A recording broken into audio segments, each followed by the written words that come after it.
Now, for the second time in as many months, the president-elect Bola Tinubu has travelled out of Nigeria for what his aides have described as a working visit to Europe.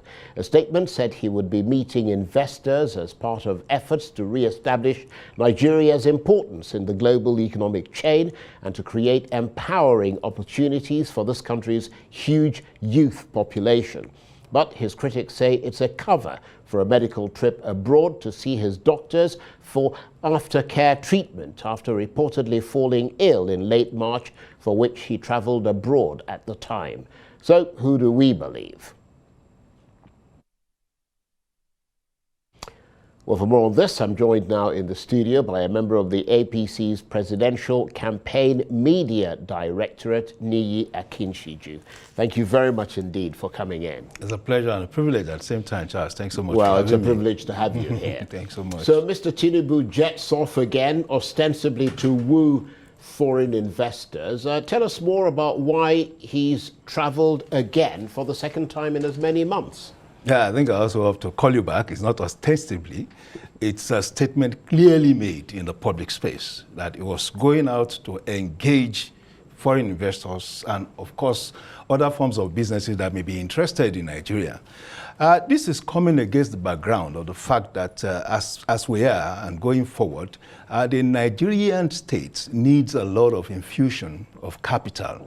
That capital could come domestic, could come foreign. Essentially, we have had a robust domestic capital market, very robust, so much that even where the country needs up to 15 trillion, the domestic market could provide. But again, we are challenged by the stream of foreign exchange, that is required. And that is important, important for infrastructural development, infrastructural growth, important for businesses, important for manufacturing companies, important for even service managers who need to import goods and services from across the world. We live on foreign exchange. So, as it were, it is the belief now is that we need to have more foreign investors come into the country. And I think Professor Magalu made that point, though I refuse to adopt his earlier points, on the state of the economy and the reasons for the state of the economy. The facts are there. The facts are not there. Not his opinion. No, the facts are not there. The facts are there to be assessed. Those things were taken out of context. Nigeria had survived 8 years of an inclement, global-driven, global-induced economic environment. And anybody who is sincere and objective would first want to contextualize whatever is happening to Nigeria from that point of view. Now, going forward, we now know that, in fact, it's not as if we now know, Nigeria had always been in need of money from outside that will supplement whatever we are doing here. It is clear now that we are not an oil economy, because when you do a ratio of our population to our production, numbers in terms of crude oil and gas, it's very low, So we have managed to survive thus far. We are the 31st largest economy in the world. Out of 192 countries, we are 31st, And of course, we are the largest in Africa. We are not yet there, but it's a journey. So you need a president-elect who is also understanding enough to know what to do even before he gets into office. So you have a president-elect that knows that for you to start bringing in foreign direct investors, as different from foreign portfolio investors. Foreign portfolio investors can pick their portfolio, within 2 weeks make a decision, depending on the movement of interest rates and other forms of rates within the economy, that makes them take a decision. And they know that they can gas out of the environment of that jurisdiction within a 24 hours period. They take their decision on imports, and of course, given the kind of rates at play. Now, for you to have foreign direct investors, it takes a longer while because it is money that comes into your economy and sits down. It does not only sit down for 2 years, sometimes for 10 years before they start earning returns. So serious consideration is given, to the movement of that investment into a jurisdiction like Nigeria. Well, isn't that all the more reason why you've got to create the right environment? I mean, what's the point of going to woo investors when the country is not ready with the sort of enabling environment that international investors need? I mean, Nigeria doesn't have adequate electricity, it doesn't have infrastructure, it doesn't have security, well, on the level that it should be.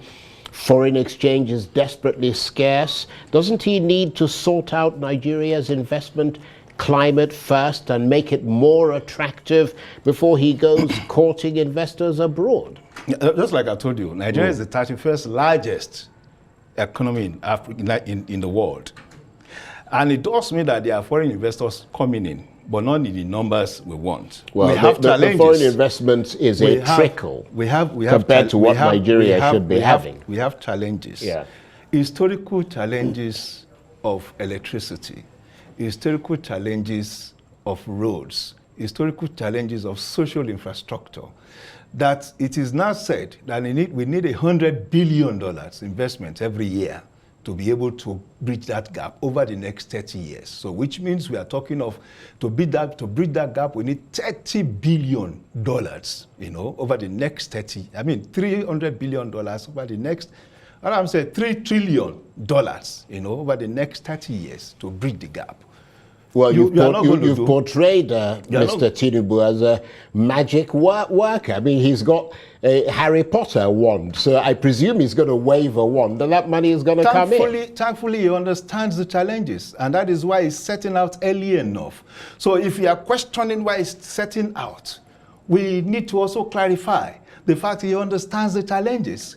He understands the environment. And of course, he also understands the potentials of Nigeria. No investor would not want to come to Nigeria where the president-elect, for instance, had become the chief marketing officer.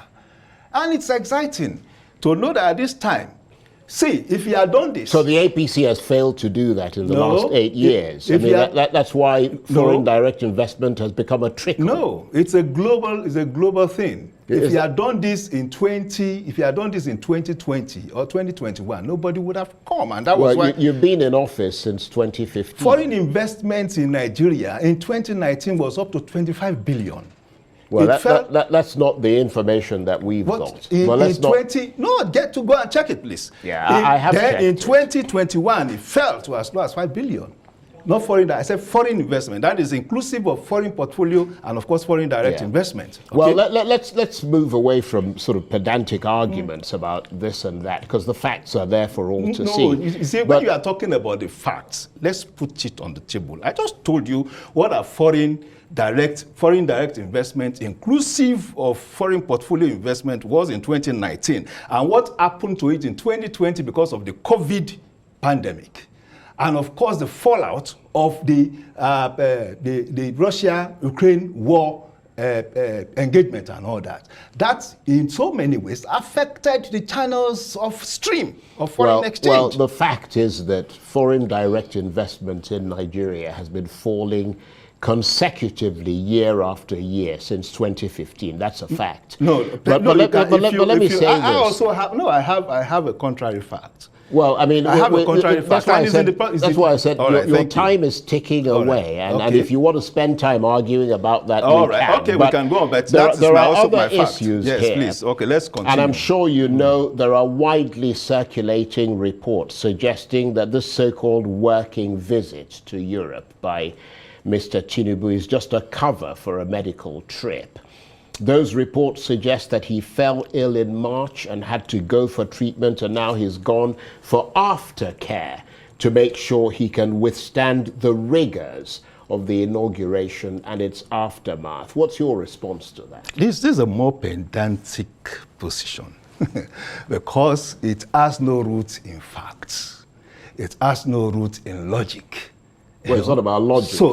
It's about reports that are circulating, which we need you to dispel. So that's what I'm saying, because you have an official statement issued.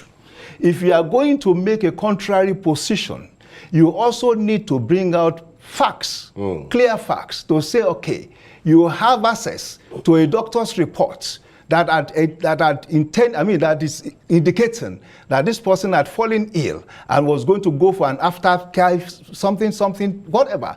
But a statement had been issued. That is the statement of trust from an institution. The institution now is the office of the president-elect. So if you are going to take a contrary position, and we are not going to call it pedantic, we need to talk about those facts. What you have just said now is pure speculation, conjectures. No, what we're doing is that we're quoting reports that are in the public space. So who are the authors of these reports? No. Let's who run. Are the authors of the reports? Well, I mean, you can see them. They're all over the place. So you have and bystanders. And some of them from credible news organizations. No. You have bystanders. you have pedestrian bystanders making up their imaginations, putting it in the public space, and we are making an issue out of it. When the office of the president-elect had issued a statement, the first element, the first doubt, the first element of trust should be on the side of that statement. Okay, let's run with the version of the story that his aides, like yourself, have put out, which is that he's in Europe on a working visit. The statement said that he would engage with investors and other key allies with the goal of marketing investment opportunities in Nigeria. How many countries is he visiting in Europe? Well, you know how many countries are there in Europe. Well, I'm asking you a straightforward question. We don't have, how many countries? Because we don't have that itinerary. Right. Well, what we know. You would presume that if he's going on a marketing trip, he would not limit himself to just one country, definitely, which is rumored to be France, but would be traveling across Europe to woo as many investors as possible. But it sounds as if he's going to one country, doesn't it? That's the information we're having is that he's gone to France. No. The statement did not say anything about France. But the statement is clear. Europe. The statement was making a specific point. It wasn't getting into the scope and scale of the travel. So that's the limit of the statement, as it were. And it's clear. And you're saying we shouldn't ask where he's going, if he's going to invest? I mean, this is not a secret. No, because, it shouldn't be a secret, should it? No, it's not secret. Yeah. It's going to be in Europe. It's going to be tracked. Whatever he's doing in Europe will be reported. Would be in the public space. But I would have thought that there'd be an itinerary for what he's going to do in Europe. Why is it being secret? When he gets into Europe and is engaging with the investors, it will be public knowledge. Right. Nobody is going to stop anybody. It's not a secret engagement. He hasn't told you where he's going. No, he has told us he'll be in Europe.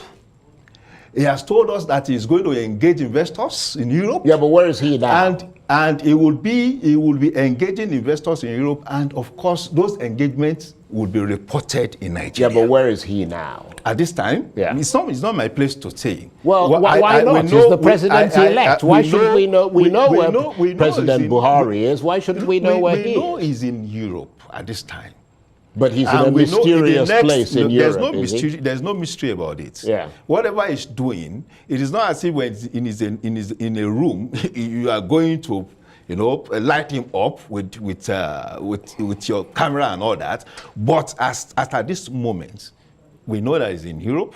He has a mission. There's an objective he has gone to accomplish. And those objectives have been put in the public space. Right. And are we going to be privy to information about the people he's talking to and the investors? I just told you now. He's wooing, or is that also going to be hidden from public view? I told you. I was anticipating that. I told you that he would engage people. Those people would be engaging. Those engagements will be reported in the public space in Nigeria. So we expect to be hearing daily reports. Definitely. I'm not talking about daily reports.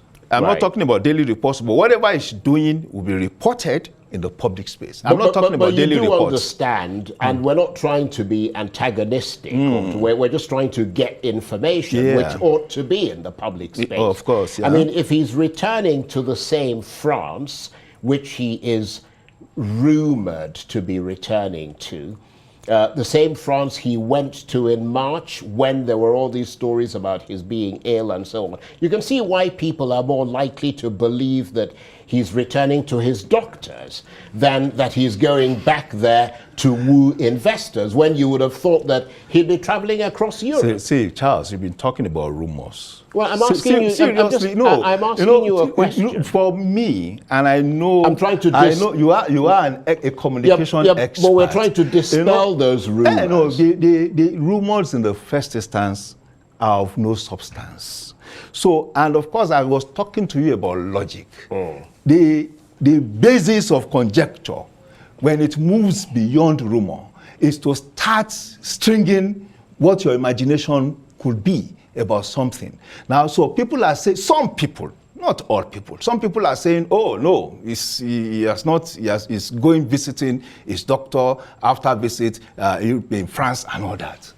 And I'm saying, what makes such people, come to that conclusion in the first instance? Well, I just told you. It's speculations. Because he's conjectures. Well, the way to dispel this, and we will hold you to that, is for us to get consistent reports about his trip. I just told you. That's what I'm saying. You have not asked me that question. I am reinforcing. Yeah, you have not asked me that question before. I told you, because it is the expectation. Right. It is what goes with this mission that he would engage. We would see, and we will know that this president-elect is being proactive and is doing what is right at this present point in time. Well, I shall be looking forward to getting those reports. That will be good. Hopefully through yourself, but all your other of course. colleagues and so on. We have a large department on Niyi, that. I want to thank you very much indeed. And it's a great pleasure to have you here. It's a privilege. Niyi Akinsiju is a member of the APC's Presidential Campaign